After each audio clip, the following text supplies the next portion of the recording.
Assalamualaikum warahmatullahi wabarakatuh. Bismillahirrahmanirrahim. Perkenalkan, nama saya Elfaminatika dari kelompok 3. Pemateri yang pertama, langsung saja saya akan membahas tentang Arab pra-Islam. Bangsa Arab mempunyai akar panjang dalam sejarah. Mereka termasuk ras atau rumpun bangsa Kaukasoid dalam subras Mediterranean yang anggotanya meliputi wilayah sekitar Laut Tengah, Afrika Utara, Armenia, Arabia, dan Irania. Nah, bangsa Arab ini hidupnya berpindah-pindah karena terdiri dari gurun pasir yang kering dan sangat sedikit turun hujan. Mereka mendiami wilayah Jazirah Arabia yang dahulu merupakan sambungan wilayah gurun membentang dari barat Sahara di Afrika hingga ke timur melintasi Asia, Iran Tengah, dan gurun Gobi di Cina. Bangsa Arab diketahui telah memiliki peradaban jauh sebelum Islam muncul di sana. Beberapa ahli mengungkapkan bahwa aspek peradaban Arab meliputi agama, politik, ekonomi, dan seni budaya. Sejarawan Muslim membagi penduduk Arab menjadi 3 kategori, yaitu yang pertama, Al-Arab Al-Baidah, yang berarti Arab kuno. Yang kedua, Al-Arab Al-Arabiyah, berarti Arab pribumi. Dan yang terakhir, Al-Arab Al-Mustaribah, yaitu Arab pendatang. Nah, peradaban Arab pra-Islam sering pula dikenal dengan nama era jahiliyah, berarti kebodohan. Penanaman ini tidak murni dikarenakan kebodohan mereka dalam berbagai segi dan tidak berperadaban, namun karena ketiadaan pengetahuan mereka akan agama, tata cara kemasyarakatan, politik, dan pengetahuan tentang keesaan Allah. Adapun dari segi fisik, mereka dinilai lebih sempurna dibanding orang-orang Eropa dalam berbagai organ tubuh. Begitu pula dalam sisi pertanian dan perekonomian yang telah maju. Nah, di antara presiden buruk yang melekat pada Arab pra-Islam adalah kondisi dan kedudukan wanita yang dipandang sebelah mata, bahkan setengah manusia. Meskipun ditemukan beberapa kepala suku wanita di Mekah, Madinah, Yaman, dan sebagainya, namun jumlah mereka amat sedikit sekali di mata masyarakat mereka. Wanita tidak ada harganya dan tidak lebih berharga dari barang dagangan di pasar. Beberapa pendapat bahkan lebih vulgar menyebutkan bahwa mereka tidak lebih dari binatang. Wanita dianggap barang dan hewan ternak yang tidak memiliki hak. Bangsa Arab juga terkenal dengan tradisi penguburan anak hidup-hidup. Namun, perlu dipahami bahwa tradisi tersebut tidak terjadi di seluruh kabilah Arab. Hanya beberapa suku dan kabilah saja yang menerapkan tradisi tersebut. Nah, tradisi tersebut dilakukan dengan dasar bahwa anak, kebanyakan perempuan, adalah penyebab kemiskinan dan aib bagi keluarga. Bila mereka kalah dalam peperangan, maka istri dan anak perempuan mereka akan dirampas oleh musuh. Karenanya, mereka beranggapan lebih baik membunuh mereka terlebih dahulu sebelum ditawar oleh musuh. Kemudian, bangsa Arab juga dikenal hidup dalam kabilah-kabilah atau klan-klan. Mereka hidup berdampingan antara kabilah dengan perjanjian damai yang disebut Al-Ahlaf. Kecintaan mereka terhadap keluarga, garis keturunan nasab, dan kabilah mengalahkan kecintaan mereka terhadap hal lainnya. Kepala kabilah Arab selain tegas dan keras, terkenal juga dengan bertanggung jawab, murah hati, menjamu tamu, dan ringan tangan dalam menolong mereka yang membutuhkan bantuannya. Sistem hidup mereka yang terdiri atas kabilah-kabilah tidak menafikan adanya pemerintahan pusat. Bentuk pemerintahan yang ada kala itu adalah oligarki atau pemerintahan oleh suatu kelompok atau beberapa orang yang membagi-bagi kekuasaan dalam bidang-bidang tertentu. Di samping pertanian, mereka juga terkenal dalam urusan perdagangan. Perdagangan yang dilakukan juga tidak terbatas sesama Arab, namun juga dengan non-Arab. Kemajuan mereka dilihat dari kegiatan ekspor dan impor yang telah dilakukan oleh pedagang Arab Selatan dan Yaman sejak 200 tahun sebelum lahirnya Islam. Sekian, terima kasih. Mohon maaf bila banyak kesalahan. Wassalamualaikum warahmatullahi wabarakatuh. Bismillahirrahmanirrahim. Assalamualaikum warahmatullahi wabarakatuh. Alhamdulillahirrahmanirrahim. Amma ba'du. Di sini saya akan menjelaskan tentang Arab saat kelahiran Islam. Baik, langsung saja. Islam diwahyukan oleh Allah melalui seorang hamba dan rasulnya, yaitu Muhammad bin Abdullah atau Nabi Muhammad SAW. Beliau menerima wahyu pada umur 40 tahun dan ini menjadi titik awal lahirnya ajaran agama penyempurna agama tauhid dari Nabi Ibrahim, yaitu Islam. Dan jalan dakwah beliau ditempuh selama 23 tahun untuk berdakwah menyeru kepada Islam dengan rincian yaitu 13 tahun di kota Mekah dan 10 tahun di kota Yastrib atau Madinah. Tujuan dakwah Nabi selama 13 tahun di Mekah adalah yang pertama yaitu sebagai tujuan Nabi itu ada dua ya selama 13 tahun, yaitu pertama di Mekah dan yang kedua di Madinah. Yang di Mekah yaitu Nabi bertujuan untuk penanaman dasar keimanan dan segala hal yang berhubungan dengan akidah. Kemudian berbeda dengan di Madinah. Di Madinah Nabi mulai menerapkan syariah Islam, hukum-hukum dan pembangunan ekonomi, kemudian sebagai dasar kehidupan bernegara dan bermasyarakat di kota Madinah. Kemudian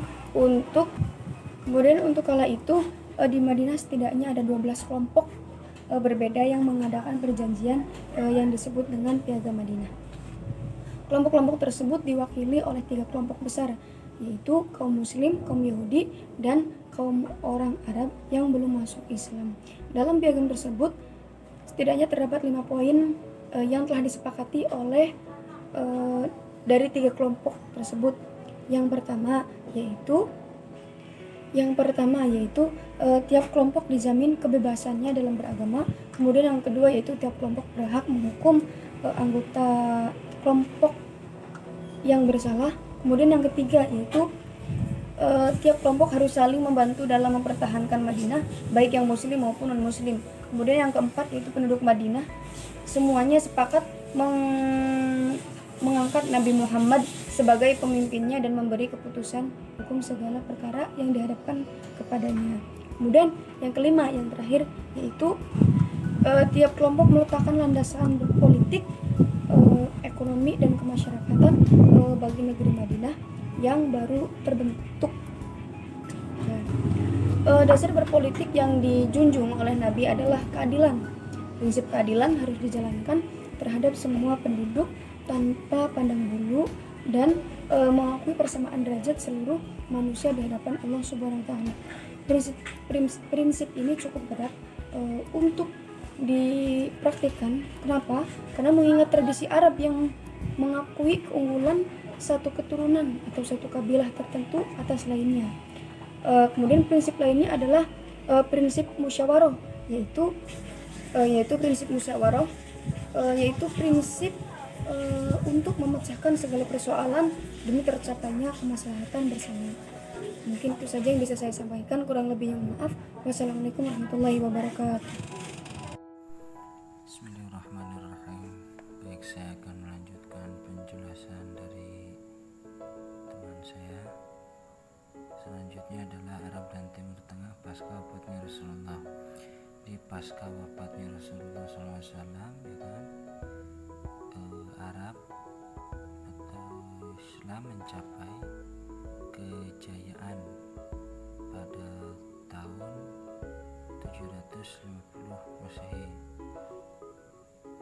kan?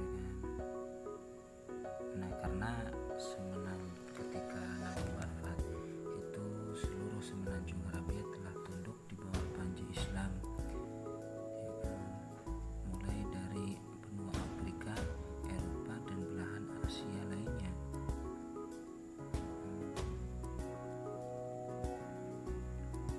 Terus juga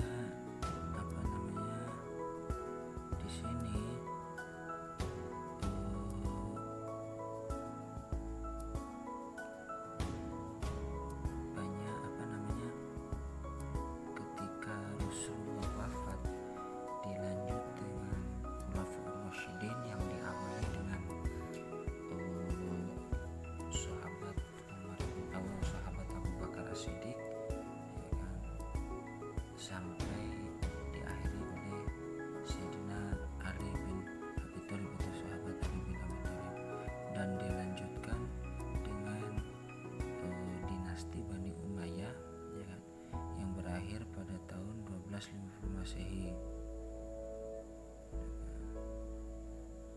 Dan Bani Umayyah juga dilanjutkan oleh Bani Abbasiyah. Jadi Bani Abbasiyah ini mulai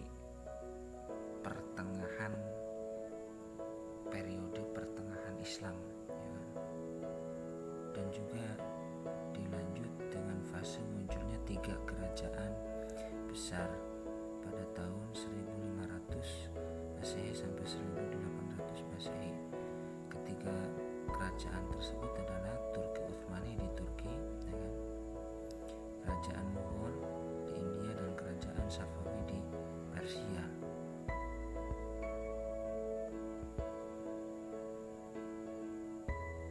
Periode terakhir adalah periode modern yang merupakan zaman kebangkitan Islam.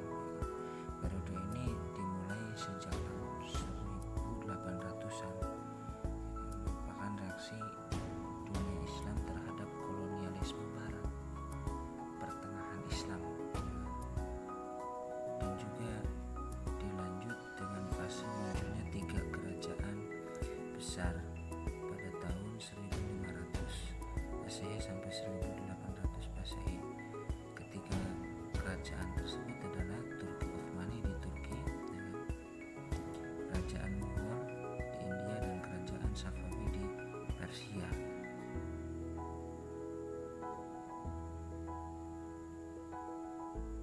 Periode terakhir adalah periode modern yang merupakan zaman kebangkitan Islam. Periode ini dimulai sejak tahun 1800-an, merupakan reaksi dunia Islam terhadap kolonialisme Barat.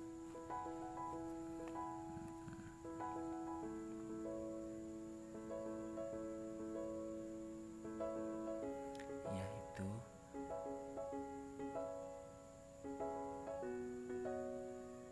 terus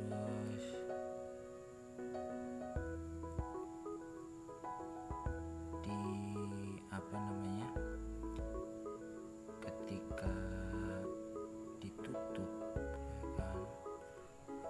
ya kan, ketika penutupan khalifah, ya kan, Khalifah Ali bin Abi Thalib, penutupan Khulafaur Rasyidin yang ditutup oleh Ali bin Abi Thalib, ya kan, banyak umat Islam, ya kan, yang berbeda pandangan, seperti menolak pembaiatan Ali, kelompok Syiah yang mendukung Ali, kelompok Khawarij yang menolak proses arbitrase Ali Muawiyah, pada perang Siffin, dan kelompok pendukung Muawiyah bin Abu Sufyan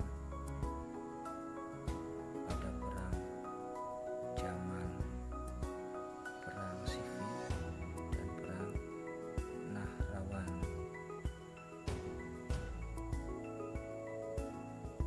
Jadi mulai semenjak wafatnya Ali bin Abi